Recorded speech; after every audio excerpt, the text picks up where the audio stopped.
अस्सलाम वालेकुम वरहमतुल्लाहि वबरकातुहू। बिस्मिल्लाहिर्रहमानिर्रहीम। वेलकम टू दी नवाब नोमान जान अब्बासी यूट्यूब चैनल, जिसे आप लाइक करें, शेयर करें, सब्सक्राइब करें और बेल आइकन को दबाना मत भूलें। कमेंट बॉक्स में जाकर अपने ख्याल का इजहार लाजमी करें।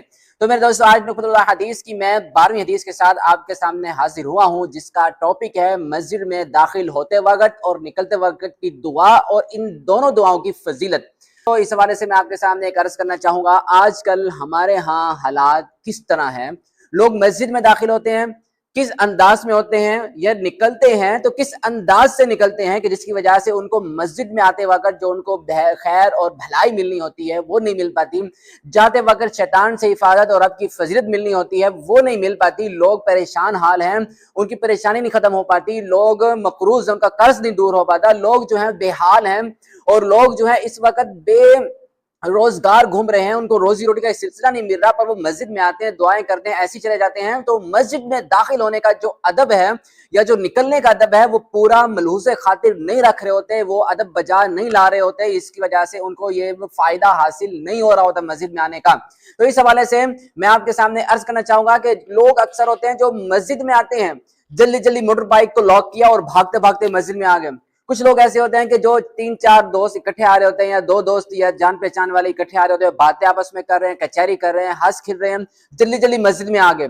इसी तरह कुछ अफराद ऐसे होते हैं कि जो बेदिहानी में आते हैं, उनको कोई मसरूफियत नहीं होती, कोई फोन कॉल नहीं होती, कोई ऐसा मसला नहीं होता, वो पैदल आते हैं तो आराम से मस्जिद में दाखिल होते हैं। तो मस्जिद में दाखिल होते हैं बेदिहानी में।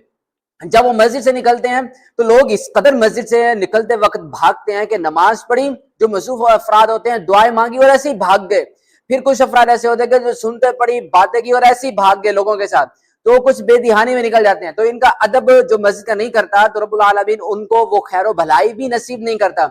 मस्जिद में दाखिल होते वक्त आपने सबसे पहले अपना दायां पांव अंदर रखना है मस्जिद के और एक दुआ पढ़नी है।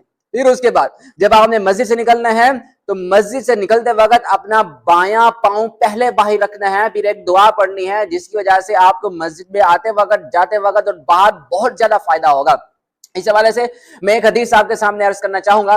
नबी करीम सल्लल्लाहु अलैहि वसल्लम के एक सहाबी हैं, सैयदना अबी उसैद रजी अल्लाह तआला अन्हु, वो बयान करते हैं कि रसूल अकरम सल्लल्लाहु अलैहि वसल्लम ने इरशाद फरमाया कि इदा दाखला अहदुकुमुल मस्जिद फलयकुल अल्लाहुम्मा इफ्तहली अबवाब रहमतिक व इदा खरजा फलयकुल अल्लाहुम्मा इन्नी अस्अलुका मिन फज़लिक। अब इस हदीस का मैं आपको तर्जुमा बताता हूँ। नबी करीम सल्लल्लाहु अलैहि वसल्लम ने इरशाद फरमाया, इदा दाखला अहदकुमुल मस्जिद, जब भी तुम में से कोई मस्जिद में दाखिल होता है तो फलयकुल, तो वो चाहिए उसको कि वो ये दुआ लाजमी पढ़े। कौन सी दुआ पढ़े? अल्लाहुम्मा इफ्तहली अबवाब रहमतिक, ऐ अल्लाह मेरे लिए अपनी रहमत के, अपने करम के दरवाजे खोल दे। ये मस्जिद में दाखिल होते वक्त की दुआ है। हम मस्जिद में दाखिल होते हैं, ये दुआ हम पढ़ना भूल जाते हैं, ध्यान नहीं होता हमारा इस तरफ, और हम पहले दायां पांव भी अंदर नहीं रख पाते। तो जब ये रब से उसकी रहमत हम मांग ही नहीं पा रहे तो हमें रब की रहमत कहां से मिलेगी?